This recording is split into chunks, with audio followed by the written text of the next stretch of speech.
మంచిది. మరొక మారు దేవుడు మీతో మాట్లాడే అవకాశాన్ని ఇచ్చినందుకు దేవునికి స్తుతులు చెల్లిస్తూ, అవకాశాన్ని ఇచ్చిన మీ అందరికీ మరొక్కసారి వందనాలు తెలియజేస్తూ ఉన్నాను. మన దగ్గర 8 నిమిషాలు మాత్రమే ఉంది నా మాటను ముగించడానికి. కాబట్టి ఎక్కువ శాతం బైబిల్ తెరిపించను, ఎక్కువ వివరణ ఇవ్వను, స్ట్రైట్గా పాయింట్లోనికి వెళ్ళిపోతాం. యోహాను సువార్త 19వ అధ్యాయం 30వ వచనం. ఆగండి, నాతో ఈ మాటను పలకండి. యేసు ఆ చిరక పుచ్చుకొని సమాప్తమైనదని చెప్పి తల వంచి ఆత్మను అప్పగించెను. ఈ యేసుక్రీస్తు వారు సిలువలో 6వ మాటగా సమాప్తమైనదని పలుకుతూ ఉన్నారు. సమాప్తమైనదనేది సింగిల్ వర్డ్. అర్థం అవడానికి ఈ మాటను మీకు అర్థం అయ్యేలా చేయడానికి ఒక ఎగ్జాంపుల్ చెప్తాను. ఇండియన్ క్రికెట్ టీం, ఇప్పుడు ఐపీఎల్ జరుగుతుంది కదా, క్రికెట్ టీం ఎగ్జాంపుల్గా ఒక 20 ఓవర్లు ఉన్నాయనుకోండి. మొదటి ఓవర్ నుంచి చివరి 20 ఓవర్ ఆఖరి బాల్ వరకు వారొక పనిలో ఉన్నారు. వారు ఒక పోరాటాన్ని చేస్తున్నారు.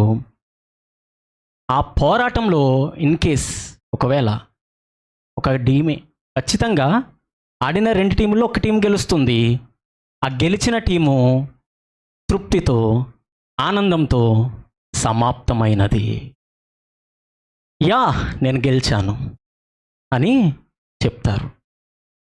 యేసుక్రీస్తు వారు కూడా అదే తృప్తితో, అదే ఆనందంతో పలుకుతున్న మాట, 6వ మాట సమాప్తమైనది. ఈ మాటను మీకు అర్థం అవడానికి 3 సందర్భాలను తెలియజేసి, 3 సందర్భాలను ఆయన ముగించిన పనిని మీకు తెలియజేస్తాను. ఓకేనా? మంచిది. లూకా సువార్త 2వ అధ్యాయం 49వ వచనం మొదటి సందర్భం. లూకా సువార్త 2వ అధ్యాయం 49వ వచనం. ఆయన, మీరేలా నన్ను వెతుకుచుంటిరి? నేను నా తండ్రి పనుల మీద ఉండవలెనని మీరు ఎరుగరా చాలమ్మా. ఇక్కడ ఉన్న సందర్భం ఏంటంటే, యూదుల ఆచారం ప్రకారం ఏటేటా పస్కా పండుగను జరుపుకోవడం వారికి వాడుక. కుటుంబ సమేతంగా వెళ్ళడం, పస్కా పండుగను ఆచరించడం వారికి వాడుక, అలవాటు, అదొక క్రమం. అయితే యేసుక్రీస్తుకు 12 సంవత్సరాలు ఉన్నప్పుడు, తను బాలుడిగా పిలువబడుతున్నప్పుడు పస్కా పండుగకు తల్లి తండ్రితో కూడా యెరూషలేముకు వెళ్ళాడు. అర్థమవుతుందా? యెరూషలేముకు వెళ్ళినప్పుడు అక్కడ కార్యక్రమం అయిపోయింది, దేవుని స్తుతించారు, కార్యక్రమం అయిపోయింది, వచ్చేస్తున్నారు. వచ్చేసే క్రమంలో తల్లిదండ్రులు ఆ జన సమూహంలో స్నేహితులతో ఎవరితోన్నా వస్తున్నాళ్లే అని ఉండొచ్చు కాదు, అనుకునే ఉన్నారు. జన సమూహంలో అని పిలువబడుతుంది. స్నేహితులతో కలిసి వస్తున్నాడేమో అనేసి వీరు ముందెళ్ళిపోతారు. ఒకరోజు ప్రయాణం చేసిన తర్వాత యేసు కనపడట్లేదు. తల్లి తండ్రి ఆందోళన చెందుతున్నారు. ఎవరు? మరియా, యోసేపు. వెతుకుతున్నారు. కానీ యేసుక్రీస్తు వారు ఏం చేస్తున్నారో తెలుసా? యెరూషలేములో పెద్దలకి బోధ చేస్తున్నాడు. ఎప్పుడండి? 12 సంవత్సరాలు. ఇప్పుడు తల్లి అంటుంది, 3 ప్రయాణాల దూరం, అంటే 3 రోజులు పట్టే దూరం వాళ్ళు వెళ్ళిపోయారు కొడుకుకు దూరంగా. అదే ప్రయాణం చేసి మళ్ళీ వెనక్కొచ్చి అంటుంది యేసుక్రీస్తుతో మరియా, ఎందురా నాన్న, ఎందుకు మమ్మల్ని ఇలాగ చేసావు? ఎందుకు మమ్మల్ని ఇంత ఇబ్బంది పెట్టావు? మేము ఎంత టెన్షన్ పడ్డామో నీకు తెలుసా అంటే, నేను చదివించిన మాట ఒక్కసారి జ్ఞాపకం చేసుకుందాం. ఆయన, మీరేలా నన్ను వెతుకుచుంటిరి? నేను నా తండ్రి పనుల మీద ఉండవలనని మీరు ఎరుగరా అన్నాడు. ఇదే ఆయన ఇచ్చిన జవాబు. అయితే నేను అంటున్నాను, ఏంటా పని? వచ్చిందా క్వశ్చన్ మీకు? ఆ క్వశ్చన్, మమ్మల్ని ఎందుకు ఇంత ఇబ్బంది పెట్టావు, మాకెందుకు చెప్పలేదు, నువ్వు ఎందుకు రాలేదు అని తల్లి అడిగిన ప్రశ్నకు జవాబుగా యేసుక్రీస్తు వారు అంటున్నారు, నేను నా తండ్రి పని విషయమై ఉన్నాను. ఏంటా పని? తర్వాత చెప్తాను. 2వ సందర్భంలోనికి వెళ్దాం. యోహాను సువార్త 4వ అధ్యాయం 34వ వచనం. యోహాను సువార్త 4వ అధ్యాయం 34వ వచనం. ఇది 2వ సందర్భం. యేసు వారిని చూచి నన్ను పంపిన వాని చిత్తం నెరవేర్చుటయు ఆయన పని తుదముట్టించుటయు నాకు ఆహారమై ఉన్నది. ఏంటా పని? ఈ సందర్భాన్ని చూద్దాం. యేసుక్రీస్తు వారు బోధ చేస్తూ సుకార్ అనే ప్రాంతానికి వచ్చారు. అక్కడ సమరయ స్త్రీని కలిశారు. ఆమెకి దేవుడు గూర్చిన వార్తను తెలియజేశాడు. అంతకంటే ముందు తన జీవితాన్ని తనకి అద్దంలో చూపించాడు. తనకి జీవజలాలను ఇచ్చాడు, తనను మార్చాడు. ఇది ఒక బోధ, ఇది ఒక పని. దీని తర్వాత శిష్యులు వచ్చి ఇంత బోధ చేశాడు కదా, యేసుక్రీస్తు వారికి ఆకలేస్తుందేమో అని వారు అనుకుని ఆయనను భోజనం తినమని వేడుకున్నారట. ఏమండి, అలసిపోతాం కదా, ఇప్పుడు మేము మార్నింగ్ నుంచి ఫాస్టింగ్లో ఉన్నాం మనం అందరం, అవునా? కూర్చుని మీరు వింటున్నారు, నుంచుని మేము మాట్లాడుతున్నాం. ఇద్దరికీ సమానమైన ఆకలి ఉంటుంది. ఎందుకంటే కూర్చోవడమా నుంచోవడమా మ్యాటర్ కాదు, ఆకలితో ఉండడం మ్యాటర్, అవునా? ఇప్పుడు ఆయనకు కూడా ఆకలిస్తుందేమో అని అడిగితే ఆయన సెలవిచ్చిన మాటే రెండవ సందర్భం. యేసు వారిని చూచి నన్ను పంపిన వాని చిత్తము నెరవేర్చుటయు ఆయన పని తుదముట్టించుటయు నాకు ఆహారమై ఉన్నది. ఏంటా పని? మొదటి సందర్భంలో ఒక క్వశ్చన్ వచ్చింది. ఏంటా క్వశ్చన్? ఏమిటా పని? రెండవ సందర్భంలో కూడా శిష్యులు ఆయనను భోజనం తినమని వేడుకున్నప్పుడు ఆయన ఈ విధంగా జవాబిచ్చాడు. ఆయన పని తుదముట్టించుటయు నన్ను పంపిన వాని చిత్తము ఇష్టాన్ని నెరవేర్చుటే నా పని ఉందన్నాడు. ఏంటా పని? మొదటి సందర్భంలో ఒక క్వశ్చన్, రెండవ సందర్భంలో ఇంకో క్వశ్చన్, రెండు సమానమైన క్వశ్చన్లు. మూడో సందర్భం యోహాను 10వ అధ్యాయం 17వ వచనం. యోహాను సువార్త 10వ అధ్యాయం 17వ వచనం. నేను దాన్ని మరలా తీసుకున్నట్లు నా ప్రాణం పెట్టుచున్నాను, ఇందువలననే నా తండ్రి నన్ను ప్రేమించుచున్నాడు. ఇంకొకటి యోహాను సువార్త 10వ అధ్యాయం 18వ వచనం.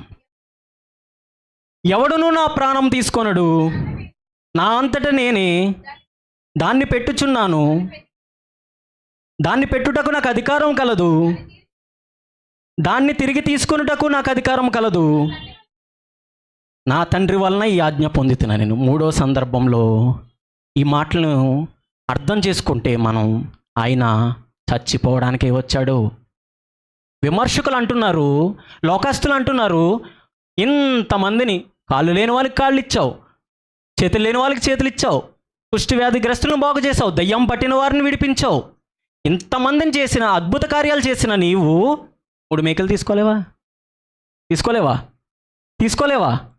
అని ప్రశ్న వేస్తుంటే, చనిపోవడానికి వచ్చినోడు మేకలు ఎందుకు తీసుకుంటాడండి?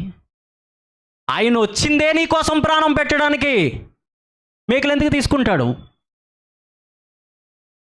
సర్వ మానవాళి పాప రక్షణార్థమై ఆయన వచ్చాడు. మరి మేకలు ఎందుకు తీసుకుంటాడు? ఎందుకు ఆ శ్రమను తట్టుకోవాలని ఆయన అనుకుంటారా? నేను వాక్యం చెప్పడానికి వచ్చాను, వాక్యమే చెప్తాను, చెప్పకుండా వెళ్ళిపోతానా? ఎందుకు? నాకు నిర్ణయించబడింది చెప్పాలి, ఆయనకి నిర్ణయించబడింది. ఇంకొక విషయం ఏంటంటే, ఆయన తండ్రి అయిన యెహోవా దేవుడు బలవంతంగా ఆయన మీద పెట్టలేదు ఈ భారాన్ని, తనంతట తానే ఇష్టపూర్వకంగా ఒప్పుకున్నాడు. చదవండి ఆ మాటను. ఎవడును నా ప్రాణమును తీసుకొనడు, నా అంతటా నేనే దాన్ని పెట్టుచున్నాను, దాన్ని పెట్టుటకు నాకు అధికారం కలదు, దాన్ని తీసుకొనుటకు నాకు అధికారం కలదు. అవునా? ఇప్పుడు ఈ మాట ఈ మూడో సందర్భాన్ని బట్టి మనకు అర్థమైన మాట ఏంటంటే, స్వచ్ఛందంగా తన ప్రాణాన్ని ఇవ్వడానికి వచ్చిన వ్యక్తి యేసుక్రీస్తు వారు. అయితే ప్రాణాన్ని ఇవ్వడానికి వచ్చాడు. ఎందుకు వచ్చాడు? ఏంటా పని? మూడో సందర్భంలో కూడా సేమ్ క్వశ్చన్, ఏంటా పని? ఆ పని చూద్దాం, టైం లేదు. లూకా సువార్త 19వ అధ్యాయం 10వ వచనం. నశించిన దాన్ని వెదకి రక్షించుటకు, మొదటి మాట. ఇంకొద్దమ్మా, టైం లేదు. రెండవ మాట యోహాను సువార్త 1వ అధ్యాయం 7వ వచనం. మొత్తం వద్దు, చివరి నుంచి చదవండి. యేసు రక్తము ప్రతి పాపము నుండి ఉందా మాట.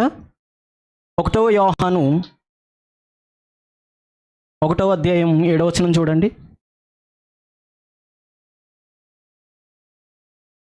చివరి నుంచి చదవండి. యేసు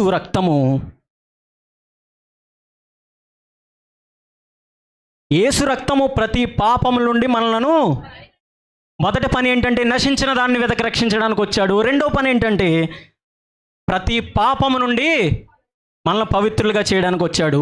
మూడవ మాట యెషయా 53 5వ అధ్యాయం. మీరు చదవదులే, నేను చదువుతాను. మన అతిక్రమ క్రియలను బట్టి ఆయన గాయపరచబడెను, మన దోషమును బట్టి ఆయన నొలగొట్టబడెను, మన సమాధానమైన శిక్ష అతని మీద పడెను, అతను పొందిన దెబ్బల చేత మనకు స్వస్థత కలుగుచున్నది. మొదటి మాటకి నశించిన దాన్ని వెతక రక్షించడానికి వచ్చాడు. రెండవ మాట పాపం నుండి మనల్ని పవిత్రులుగా చేయడానికి వచ్చాడు, అది ఆయన పని అయి ఉన్నది. మూడవ మాట గాయపరచబడెను, మన దోషములను బట్టి, మన పాపములను బట్టి, మన అతిక్రమములను బట్టి మనం పొందవలసిన దెబ్బలు ఆయన పొందాడు, అది ఆయన పని. 4వ పని కూడా చూపించి ముగించేస్తాను. 4వ పని, లోకము తన, యోహాను సువార్త 3వ అధ్యాయం 17వ వచనం, లోకము తన కుమారుని ద్వారా రక్షణ పొందుటకే గాని లోకము నాకు తీర్పు తీర్చుటకును ఆయన రాలేదట. లోకమునకు తన కుమారుని ద్వారా, యేసుక్రీస్తు ద్వారా రక్షణ అనుగ్రహించడానికి వచ్చాడు, అది ఆయన పని, అది ఆయన పని. రోమీలకు 3:24 చూడండి.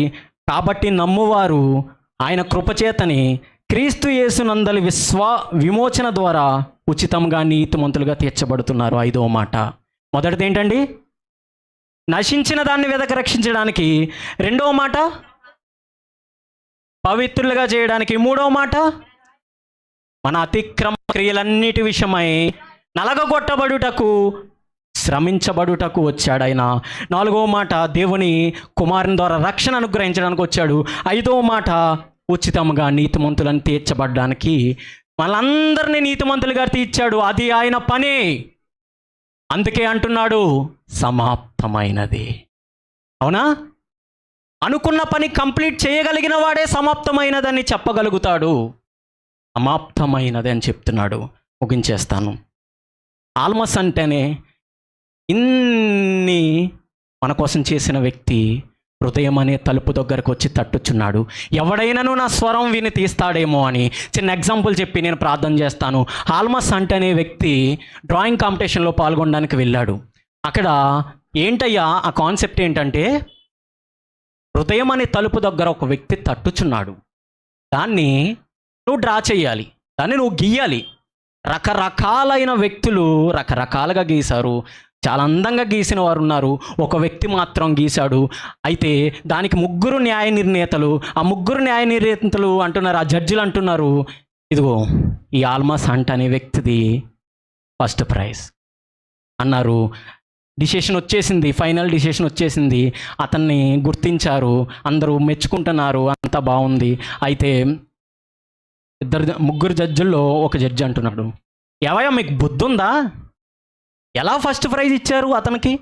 ఆ డ్రాయింగ్ని మీరు చూడండి, తలుపేశాడు కానీ దానికి గొల్లెం వేయలేదు, ఎలా ఫస్ట్ ప్రైజ్ ఇచ్చారు అన్నప్పుడు ఆ వ్యక్తి తనకున్న ప్రైజ్ని పక్కన పెట్టి అంటున్నాడు, యేసుక్రీస్తు వారు నీకోసం మరణించి నేను రక్షించడానికి వచ్చి నీ హృదయం అనే తలుపు దగ్గర తట్టుచున్నవాడు బయట ఉంటాడు, తీయాల్సిన వాడు లోపల ఉంటాడు, అందుకే నేను గొల్లాన్ని లోపల పెట్టాను, బయట పెట్టలేదన్నాడు. ఈ రోజున నువ్వు తీస్తేనే దేవుడు నీ హృదయంలోనికి వస్తాడు. తలుపు తీయాల్సిన బాధ్యత నీ మీద ఉంది. దేవుడు అంటున్నాడు సమాప్తమైనది. తన పనిని కంప్లీట్గా చేసిన యేసయ్య. ఒక ఎగ్జాంపుల్ చెప్తాను. ఒక తల్లి వేకుజామునే కుమారుణ్ణి, లేవు బాబు సండే స్కూల్కి టైం అవుతుంది అంటే ముసుగులోంచి ఒక స్వరం వచ్చింది, అమ్మా నా సమయం ఇంకా రాలేదు, వచ్చినప్పుడు వెళ్తాను. దేనికి? సండే స్కూల్కి. ఇవి మన స్వభావాలు. కానీ దేవుడు తన పనిని 100% కంప్లీట్ చేశాడు. ఏంటి ఆ పని అంటే, నీకోసం నా కోసం మరణించడమే ఆయన పని. ఆ పనిని కంప్లీట్ చేశాడు. దేవుడు నామానికి మహిమ కలుగునుగాక. ఈ మాటలను బట్టి దేవుడు మన అందరిని దీవించునుగాక. ఆమేన్.